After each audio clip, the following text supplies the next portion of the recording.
Hey folks, Dumb Gra here from State of Survival. Today we're going to be taking a look at a game called Vigor, made by the same company that made the beloved game DayZ, Bohemia Interactive. Vigor is described as a first-person survival shooter game. Yes, this game has been out for console for quite some time, but it did come to PC early access, and I'm excited to get my teeth in it and see what this game has to offer.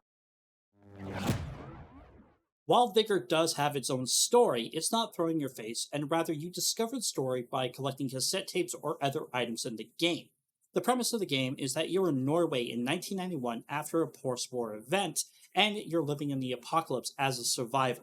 But that's kind of all you get. It just directly introduces you into the game and allows you to start playing the game and enjoying its combat, its building, and other features. Now, before we get into the meat of Vigor, I did get the Reinforcements DLC, which is only available during early access to be able to get some cool titles and some skins along with some other things.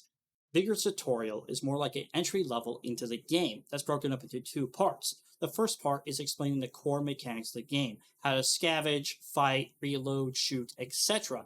And it's all done through a radio that you find on the corpse of the soldier, and you actually respond to it in your own voice, which is quite nice for a entry level. What's really cool about this first entry level part is you end up finding a multiple amount of guns, being fully automatic, snipers, and even a pistol, and being able to use it without unlimited ammo, and you do get into some small firefights, allowing you to experience what the gunplay is like. Overall, the first part of the game feels really natural and really made me actually enjoy doing the tutorial. The second part of this entry level is quite simple. You just have to do 3 encounters and get yourself familiar with how encounters work, collecting the airdrops, collecting supplies, or scavenging for them.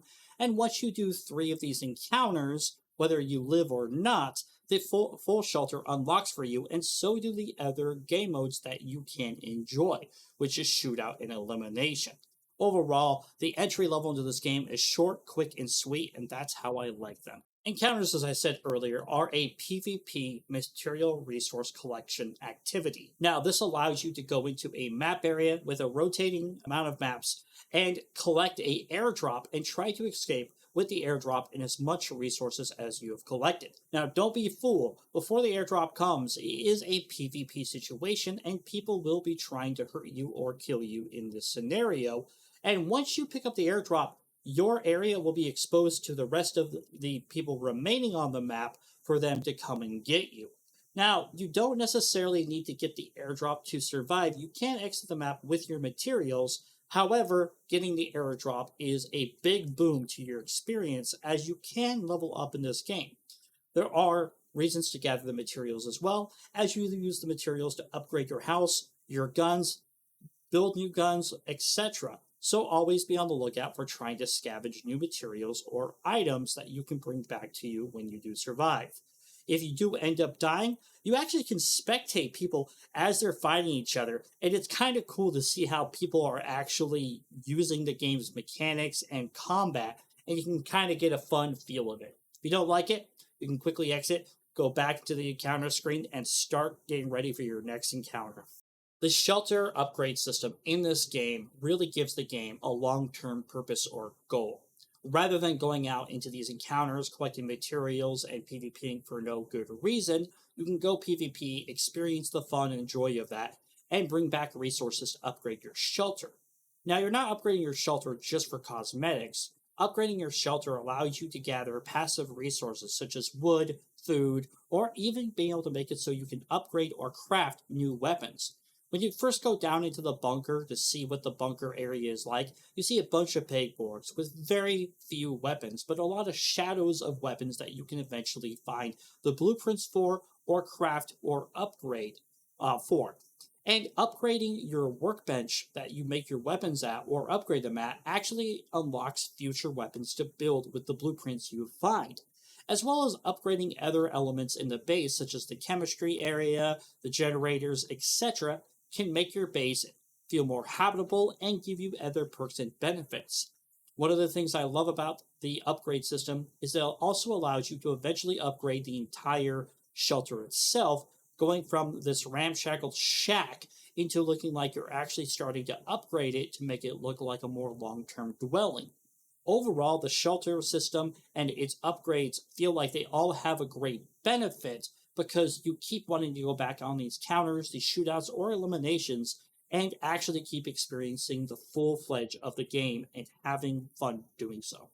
Shootouts are a solo death match, which allows you to gain experience by playing on a smaller map against other players, gaining experience and progress to your battle pass if you haven't. It allows you to experience the game's PvP in a more dynamic, fast, quick paced solution that kind of garners to sitting down for 5 or 10 minutes, wanting to play Vigor and progressing on your levels and your shelter without having to spend a lot of time doing this. I think shootouts are a lot of fun, and deathmatch in any game like this is always fun to see. So definitely try it out because I had a lot of fun in my shootouts. Even if I didn't win one, I still wanted to play a little bit more. For those of you paying attention, I did say there was a battle pass. However, I have found no way to buy a battle pass with real life money, but instead you can only buy it with crowns, which you can earn by doing encounters, shootouts, or eliminations, and opening the crates you get from them. As far as I know right now, Battle Pass can only be achieved by actually playing and enjoying the game. The Elimination mode is just kind of like the Shootout mode, except for you can have teams up to 5 on either side working against each other in a PvP area. This is cool because it helps earn experience towards crates or your Battle Pass, as well as kind of allowing you to team up with your buddies and play with each other to get better coordination and PvP experience along with one another. However, I did sit in this queue for 30 minutes, so you actually may need a team of people to play with and not just be a random joining a random team. I will say I am excited to eventually try this mode out, but for right now, I don't have much else to say about it. So here's my final take on Vigor so far. I've been enjoying the game. Would I say it's a pure survival game? No. It's a survival shooter, just like they say. They have survival elements, such as upgrading your equipment, your shelter, finding materials to do so, and trying to survive when you go in the encounters, the shootouts, or the eliminations. The game overall feels like it has a lot of fun elements to it, and for a survival shooter, I did enjoy it. Talking about the gunplay, I would have to say the gunplay feels kind of arcadey, but arcadey good, not arcadey bad. I felt like I could pick up any weapon and have a chance of beating somebody. I wouldn't have to worry about my weapon jamming or some of the other cool hardcore kind of gunplay mechanics, but I still felt like I could enjoy each gun having its own unique recoil or fire rate, etc. As far as the visuals go of the game, I think it's a beautiful game. I like it. It looks very nice. There's a lot of detail. I don't ever feel like the textures have been half-arsed on one area, but very pretty on another area.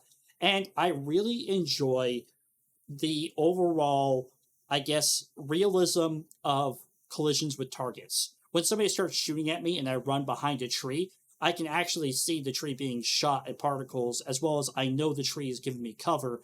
I'm not going to have bullets going through the tree. Overall, I'm excited to keep playing Vigor. Again, this is not a full review of Vigor. This is my first impressions. But folks, give it a shot. Again, I was able to get the reinforcements pack, and I have been enjoying the package because it comes with some titles, a bunch of starting ammo, and some other stuff. But I've enjoyed it. The link to Vigor is going to be down below if you want to try it out in early access on PC.